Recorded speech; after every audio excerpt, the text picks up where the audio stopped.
Slovenija je tretja najbolj gozdnata država v Evropski uniji.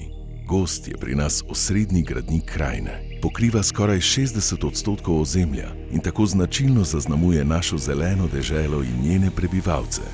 Slovensko gozdarstvo temelji na zagotavljanju trajnostnega razvoja gozdov kot ekosistemov in njihove biotske pestrosti ter vseh njihovih ekoloških, proizvodnih in socialnih funkcij s sonaravnim in večnamenskim gospodarjenjem.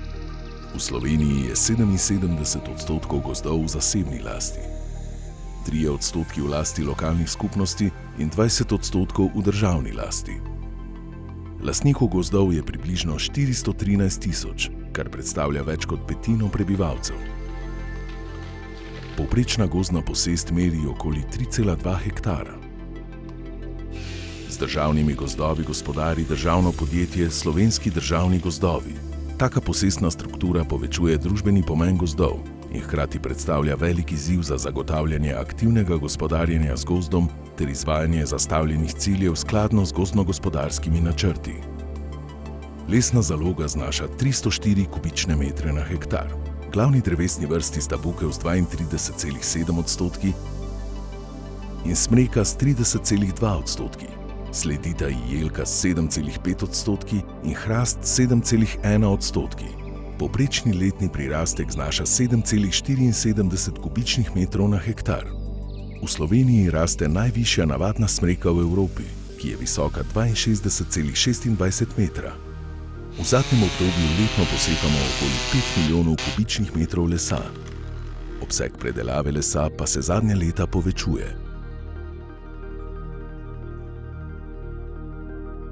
Gozdarstvo in celotna gozdno-lesna veriga skupaj s turizmom pomembno vplivata na ohranitev in razvoj podeželja ter predstavljata enega od temeljev podnebno nevtralnega, krožnega, zelenega in digitalnega gospodarstva.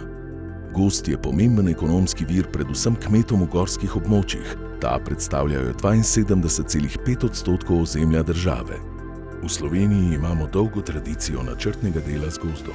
Prvi gozdno-gospodarski načrt, ki je temeljil na načelu trajnosti, so izdelali že davnega leta 1771. V duhu te tradicije smo v participativnem procesu nastajanja gozdno-gospodarskih in lovsko-upravljavskih načrtov skupaj z lastniki gozdov in zainteresiranimi deležniki razvili formalni tako imenovani gozdni dialog. Dolgoročni načrti so izdelani kot skupni načrti za gospodarjenje z gozdom in upravljanje z divjadjo.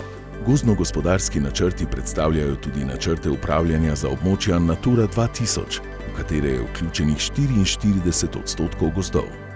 Skrb za gozdove ter naravo nasploh se izvaja v strokovnih institucijah enotno, ne glede na lastništvo. Zavod za gozdove Slovenije skladno z načrti za gospodarjenje z gozdovi v vsakodnevnem stiku na terenu svetuje lastnikom gozdov in jih usposablja, ob tem pa ozavešča javnosti in sodeluje z drugimi institucijami. Z gozdovi v Sloveniji gospodarimo sonaravno. To pomeni, da pri razvoju gozdov upoštevamo rastišču prilagojeno drevesno sestavo in zgradbo gozda, ter za doseganje želenih ciljev gozdove usmerjamo s pomočjo njihovih naravnih mehanizmov, kot so naravno pomlajevanje in naravni razvojni procesi. Po naravni poti obnovimo več kot 95% gozdnih površin. Ostalih 5% površin pa s sajenjem, predvsem v okviru sanacije posledic naravnih ujm in prenamnožitve škodljivih organizmov. S tem ohranjamo ustrezno gensko in vrstno pestrost gozdov ter zagotavljamo prilagojenost dreves danim rastiščnim razmeram. Za sonaravno gospodarjenje je značilna izbira rastišču prilagojenih gozdno-gojitvenih ukrepov.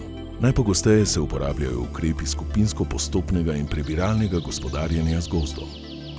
Nega in varstvo gozdov bistveno prispevata h krepitvi odpornosti in vitalnosti gozdnih sestojev ter zmanjševanju tveganj pri gospodarjenju z gozdovi zaradi podnebnih sprememb. Golosek je pri nas prepovedan s predpisi že od leta 1947. V Sloveniji so dovoljeni prost dostop v gozd, rekreativno nabiranje gozdnih sadežev ter čebelarjenje in lov. Lastniki gozdov lahko posekajo samo toliko lesa, kot je opredeljeno z načrti za gospodarjenje z gozdovi, ki jih skladno s tako imenovanim gozdnim dialogom med vsemi deležniki sprejme minister, pristojen za gozdarstvo. Z namenom kompenzacije omejitev lastninske pravice ter omogočanja uresničevanja gozdarskih predpisov in temeljnih načel gospodarjenja z gozdovi Država lastnikom gozdov v celoti zagotavlja brezplačno usmerjanje razvoja gozdov prek javne gozdarske službe. Zavod za gozdove Slovenije, ne glede na lastništvo in velikost posesti, pripravlja gozdno-gospodarske načrte, ki so za lastnike brezplačni. Pri vlaganjih v gozdove pa so jim na voljo tudi številne gozdarske subvencije. Podnebne spremembe, usklajevanje med rastlinsko in živalsko komponento gozda, razhajanja med obiskovalci gozdov in njihovimi lastniki ter iskanje širšega trajnostnega ravnotežja med številnimi interesi v gozdu so le nekateri od številnih izzivov nosilcev gozdne politike.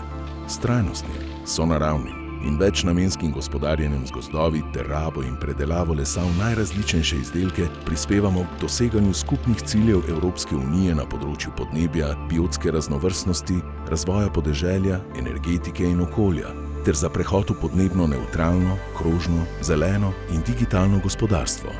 Gozd potrebujemo vsi, zato skrbno z gozdom.